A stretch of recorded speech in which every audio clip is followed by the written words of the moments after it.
Baik, halo teman-teman semuanya.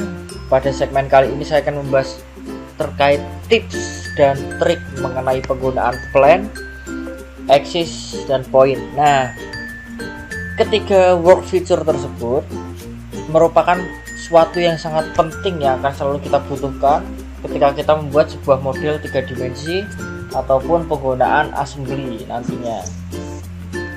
Oke. Langsung saja untuk lebih jelasnya, di sini kita bisa lihat ada work feature yang terdiri dari plan, axis, point, dan UGS. Di sini kita akan membahas 3, yaitu plan, axis, dan point. Kemudian kita bisa lihat di sini di bagian plan itu terdapat banyak sekali tools untuk pembuatan plan tertentu. Tapi di sini saya akan berbagi tips dan trik kepada teman-teman semua terkait pembuatan plan yang sangat sederhana dan yang sering diaplikasikan dalam pembuatan model 3 dimensi. Oke, jadi abaikan saja tools sebanyak ini. Saya akan langsung jelaskan kepada teman-teman semua. Jadi dengan software Autodesk Inventor ini kita mempunyai 6 origin yang terdiri dari 3 plan, 3 axis, dan 1 center point. Nah, apa itu plan? Plan adalah tempat di mana kita akan membuat sebuah sketsa. Kemudian apa itu axis? Axis adalah garis sumbu yang mungkin kita akan gunakan pada revolve atau garis bantu dan lain sebagainya. Kemudian center point. Apa itu center point? Center point adalah bagian titik tengah dari sebuah model yang hendak kita buat. Nah, oke, jadi ketika kita hendak membuat plan, karena di sini kan kita sudah ada 3 plan, kita sudah memiliki 3 plan dasar. Tetapi kita ingin ada plan di atas atau di bawahnya, atau lebih ke kanan, lebih ke kiri dengan jarak tertentu. Nah, bagaimana caranya? Di sini saya akan mempraktekkan. Dari semua plan tools yang ada di sini, kita hanya membutuhkan satu, yaitu plan, work plan. Kita abaikan yang lain. Karena sebenarnya work plan ini sudah mewakili semuanya. Apa itu maksudnya? Contoh, kita akan menggunakan offset from plan, tapi kita menggunakan plan. Kita mau menggunakan ini, tapi kita proyeksikan kita menggunakan fitur work plan, bukan offset from plan. Oke, langsung saja kita klik pada work plan, kemudian kita pilih plan mana yang tidak kita geser atau kita offset. Contohnya adalah ini, XY plan. Kemudian kita klik, kita drag saja. Kita mau jaraknya berapa? Kita bisa drag, contoh 10 mm. Ya, jadinya akan seperti ini. Jadi kita punya 4 plan sekarang. Contoh kita mau menaikkan yang XZ plan, juga sama, kita klik pada work plan. Kemudian setelah itu kita tarik ke atas atau ke bawah seperti ini. Kemudian kita bisa langsung masukkan ukurannya, contoh 10. Nah, sekarang kita sudah punya 5 work plan. Oke. Untuk yang lainnya juga sama. Intinya adalah untuk menggeser plan atau menambah plan dengan jarak tertentu, kita hanya perlu menggunakan work plan di sini. Lalu kita klik pada plan yang tidak kita geser, kemudian kita masukkan nominalnya seperti itu. Kemudian ada lagi yang sering kita temui. Contohnya, ini saya hapus dulu. Kita punya benda silindris, diameter 50, kita extrude 100 mm. Nah, saya ingin punya plan berada di permukaan terluar dari lingkaran tersebut. Contohnya untuk kita asumsikan kita akan membuat sebuah pasak. Nah, kita klik pada plan di sini, kemudian klik pada plan arah mana yang tidak kita tempelkan pada permukaan. Contoh YZ plan, kita klik pada YZ plan, kemudian kita klik pada permukaan lingkaran di mana saja. Klik. Nah, otomatis plannya akan bergeser menempel dengan permukaan terluar dari lingkaran sesuai dengan arah plan yang kita pilih tadi. Nah, kemudian jika kita ingin menempelkannya ke arah atas, sama, kita klik pada plan, kita pilih yang mengarah ke atas, yaitu XZ plan. Kemudian kita klik pada permukaan terluar. Nah, seperti ini. Jadi kita sudah punya plan seperti ini sekarang. Yang saya maksud untuk pembuatan pasak tadi yaitu adalah seperti ini. Kita buat sketsa, kita buat sketsa di sini, kemudian kita buat slot berada di sini tepatnya, masukkan nominal dimensi, kemudian kita extrude.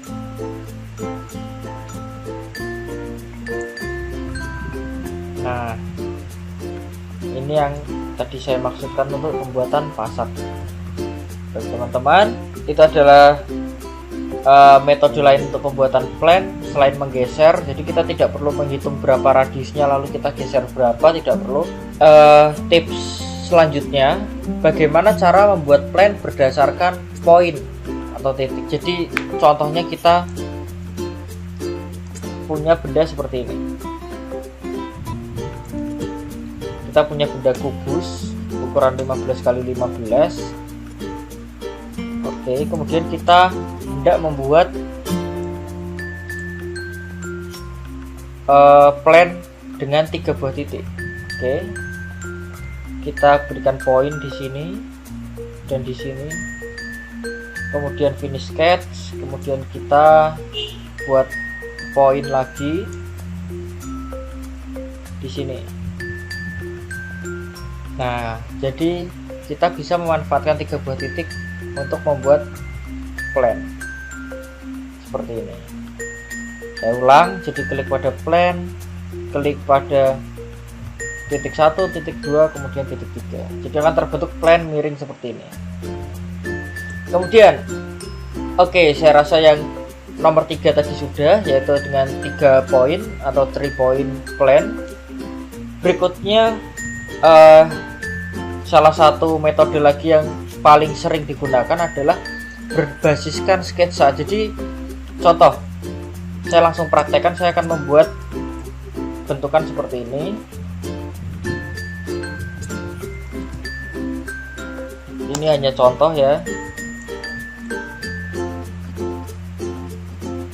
Nah,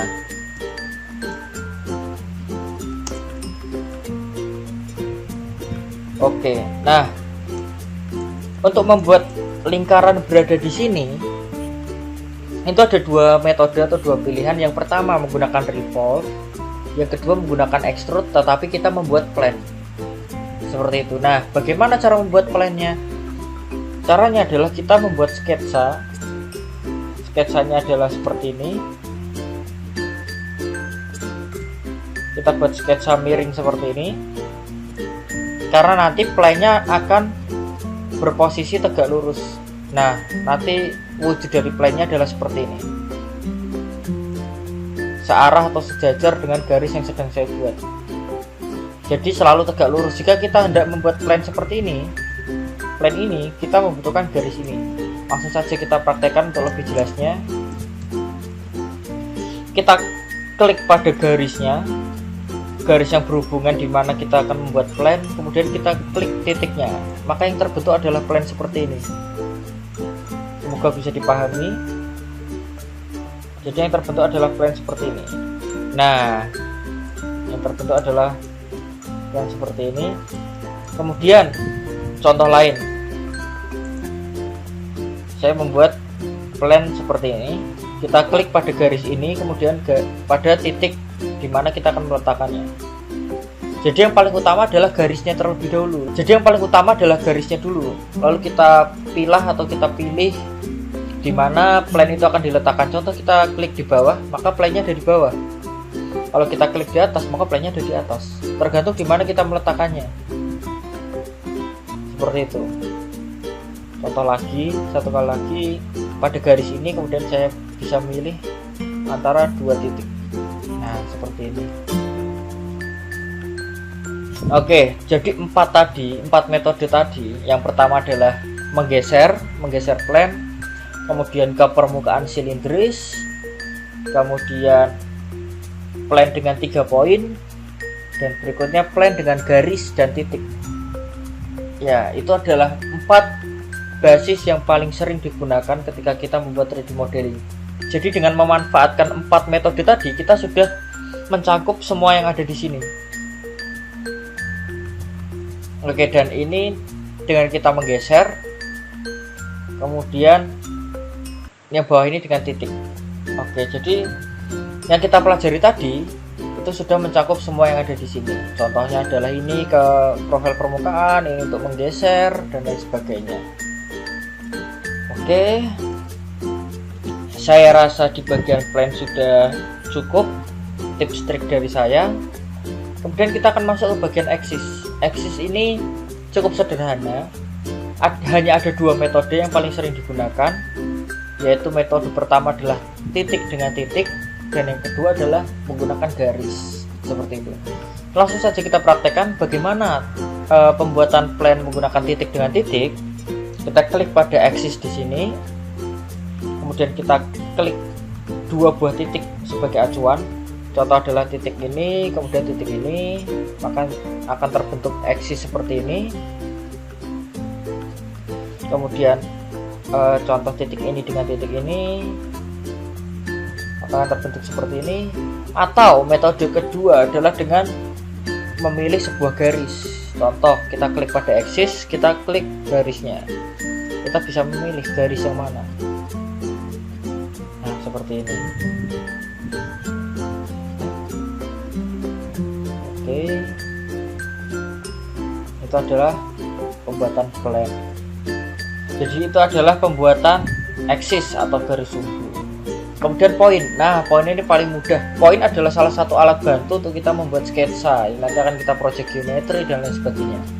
Untuk pembuatan poin sendiri, kita hanya cukup klik pada poin, kemudian kita pilih mau diletakkan di mana. Kita memilih titik di sini, bukan garis. Tidak bisa jika kita memilih sebuah garis. Oke. Baik, untuk plan sudah cukup. Saya rasa untuk segmen kali ini sudah cukup. Semoga dapat membantu teman-teman semua. Terima kasih atas perhatiannya dan sampai jumpa di segmen berikutnya.